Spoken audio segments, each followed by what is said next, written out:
Chers amis, shalom. Dans la précédente vidéo, nous avons traversé 8 siècles de croisades, d'expulsions, d'inquisitions et de ghettos, durant lesquels le peuple juif a survécu, nourri par la Torah et une attente messianique. Nous entrons à présent dans un monde nouveau, le 19e siècle. Ce siècle promet l'émancipation, la citoyenneté et la dignité. Mais au cœur de cette modernité prometteuse, une haine ancienne va ressurgir et donner naissance à la catastrophe la plus grande de l'histoire juive. Avant d'aborder cette catastrophe, parlons d'une liberté retrouvée. L'émancipation. La Révolution française de 1789 marque un tournant historique. Pour la première fois en Europe occidentale, les Juifs se voient reconnaître une citoyenneté pleine et entière. En 1791, l'Assemblée nationale française proclame leur émancipation. Napoléon étendra ce mouvement à travers toute l'Europe conquise. Les ghettos sont ouverts, les restrictions professionnelles levées.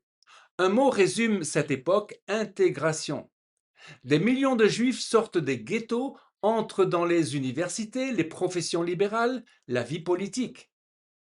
Ils contribuent de façon extraordinaire à la science, à la littérature, à la musique. Heine, Freud, Marx, Bergson, Mendelssohn. Le monde juif s'ouvre et le monde occidental s'enrichit de ce génie longtemps étouffé. Mais cette intégration a un coût. Peut-on être à la fois juif et citoyen français, allemand, autrichien? Cette tension traverse tout le 19e siècle juif, donnant naissance à des courants très différents.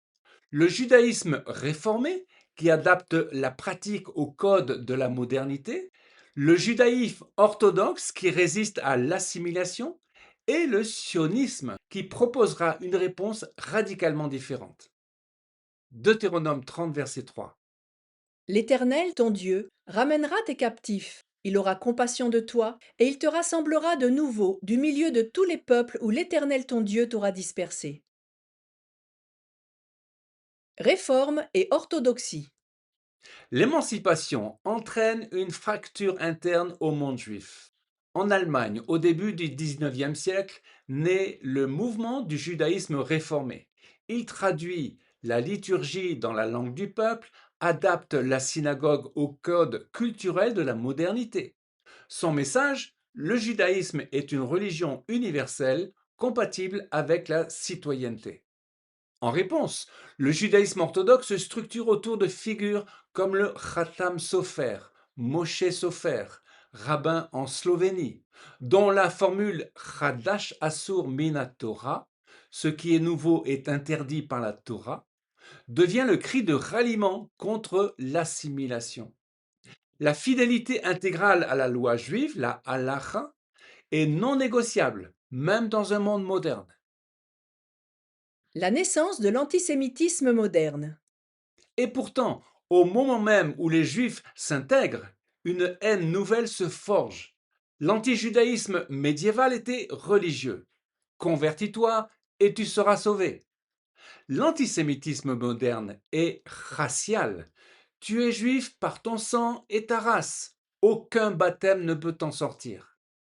Le terme antisémitisme est lui-même inventé en 1879 par l'Allemand Wilhelm Marr, qui fonde la Ligue des antisémites. Ce mot nouveau donne un vernis scientifique à une haine ancienne. Les théories raciales prolifèrent dans les milieux intellectuels européens. En 1886, en France, Édouard Drummond publie La France juive, un ouvrage polémique qui se vend à des centaines de milliers d'exemplaires.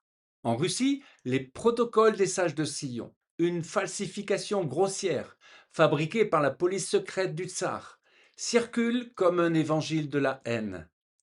Sous Catherine II, les Juifs sont contrôlés, exploités et subissent des vagues de pogroms en 1881, en 1903 à Kishinev, en 1905.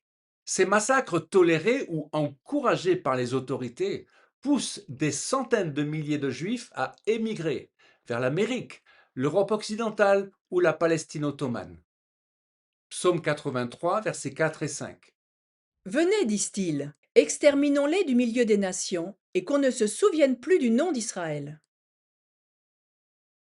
L'affaire Dreyfus et le sionisme. En 1894, un officier français d'origine juive, Alfred Dreyfus, est accusé à tort de trahison et condamné au bagne. L'affaire révèle que l'émancipation n'a pas éteint l'antisémitisme, même dans la République. Un juif intégré peut être condamné sur la seule base de son origine. Un journaliste viennois assiste au procès.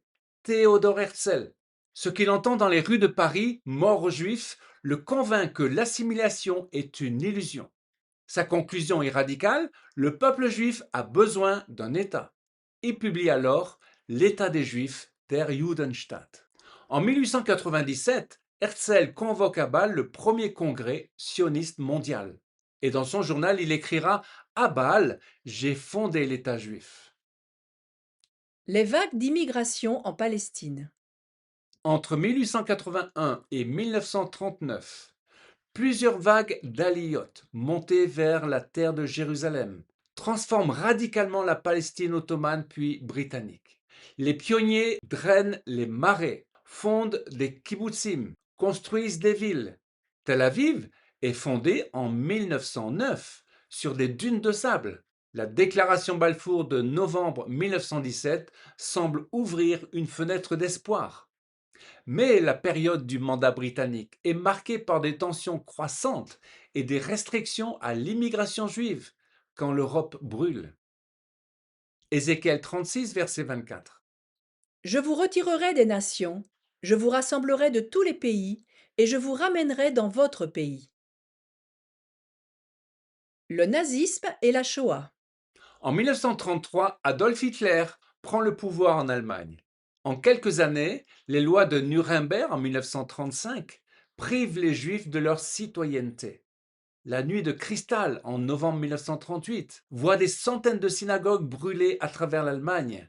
Puis en 1939 vient la guerre. Et avec elle, la solution finale, décidée à la conférence de Wannsee en janvier 1942. L'extermination systématique de tous les Juifs d'Europe.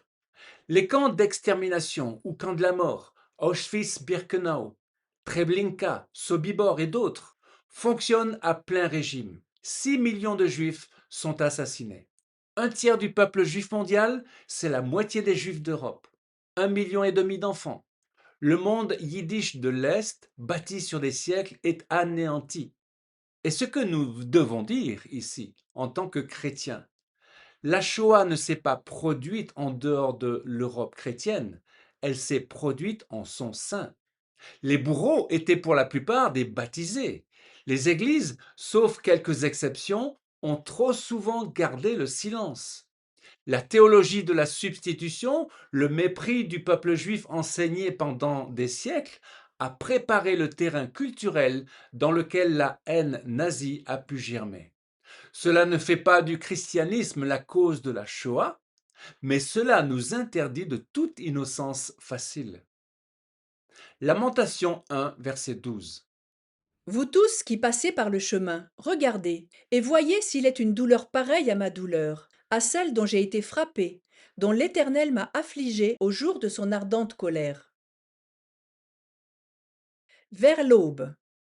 Le 8 mai 1945, l'Allemagne nazie capitule.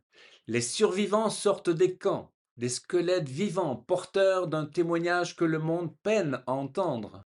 Et pourtant, 3 ans plus tard, le 14 mai 1948, dans une salle de Tel Aviv, un homme va lire une déclaration. Ce que ce jour signifie pour l'histoire, pour le peuple juif, pour nous, c'est ce que nous développerons dans notre prochaine série. Mais arrêtons-nous un instant. Certaines réalités ne se commentent pas.